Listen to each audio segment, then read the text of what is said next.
And now, it's time for another Dice Tower review with Tom Vasel. Hey everybody, I'm Tom Vasel. Today we're taking a look at a game called Box Monster. A game that has holes in the sides of it for all the players to stick their hands in and pull things out at the same time. That's what the game is. Comes with a sleeve, so it might look a little bit different when you see it on the shelves. This is a game obviously built for kids. Let's take a look.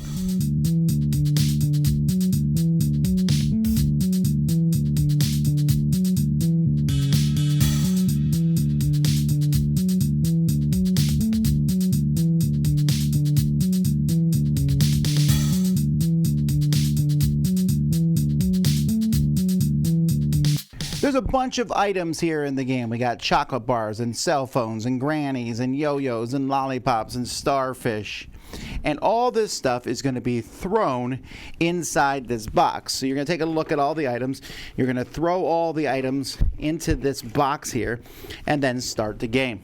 So you're going to have a 90-second timer, these 2 pill tokens, and then you're going to put 3 cards numbered 1, 2, and 3 of different levels. Blue is the easiest level. You'll start the timer, flip the first card, and go. Everyone's going to have their hand in the box at the same time, and you're all feeling around, you're all talking, and then when 2 players think that they found this, you'll say it at the same time. Simultaneously, you both need to bring out the slice of pizza. You do that, you throw the stuff back in, you start the next one. Here you got to find 2 items. And then you go to the third one. Here you got to find these items, but you need to bring them out at the same time. So you need to bring out the octopus and the lollipop at the same time. If you bring out the wrong items, you throw them back in, keep going. If the timer runs out, you take one of these pills and throw it in and flip the timer to the other side. And you'll do that again. And if you need to do it again, you lose. So you have the timer flipped 3 times if possible. And your score at the end of the game is going to be kind of based on that. If you're using the yellow cards over the blue cards, then they just show you the shape, and sometimes they tell you you can't talk. Although the rules aren't very clear on that, because I don't know how you're supposed to let the other person know you have the robot here. I mean, you go, I don't know how you do it. So we said that you could talk when you found the items to talk to the other player. Pink cards have you follow them. You need to do them in sequential order, and you'll notice there's a whole lot more items. Pink cards are considerably more difficult than the other cards. Anyhow, you all together cooperatively win or lose. So I'm not sure how this box is going to stand up. It has these felt tips here for the monster's mouth, so they look like they're going to stay there for a while. The different pieces are thick cardboard tiles, I think, that are laminated, so they look like they're going to last a while too. The problem here is this box has holes in it, right? So how are you going to store it on your shelf?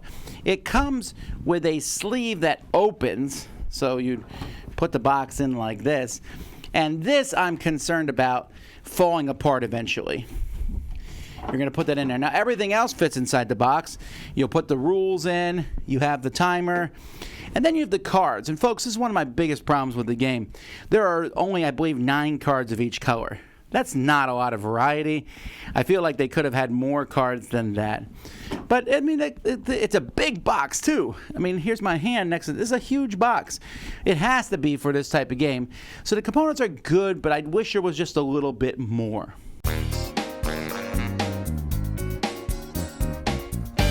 So there's some benefits to Box Monster. It's cooperative. It's something that kids are going to like doing, sticking your hand in a box and finding a random item and pulling it out.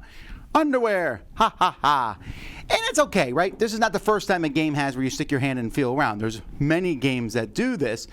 This one is different because you have to two people have to find the same object at the same time.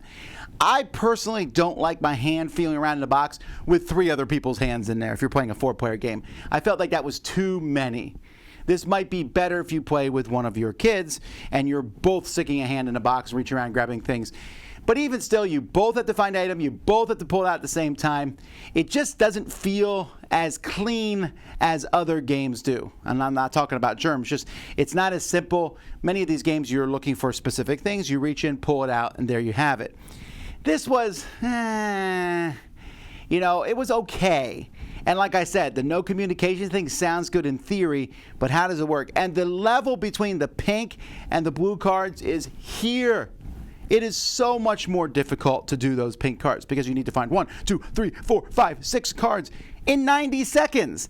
That's pretty tricky. So, and then like I said, there's not enough cards. It's entertaining. You bring this to a party with kids, they'll have fun playing it 1 or 2 times.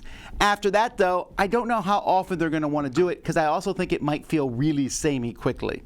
So, it's amusing, but it's a big game. I mean, this is a big box. It's going to take up a lot of room on your shelf, and I'm not sure you're going to want to do that for a game that you don't play a ton. So that's Box Monster. I'm Tom Vasel, and you've been watching the Dice Tower. Dice Tower Judgment, that's fun to play a few times.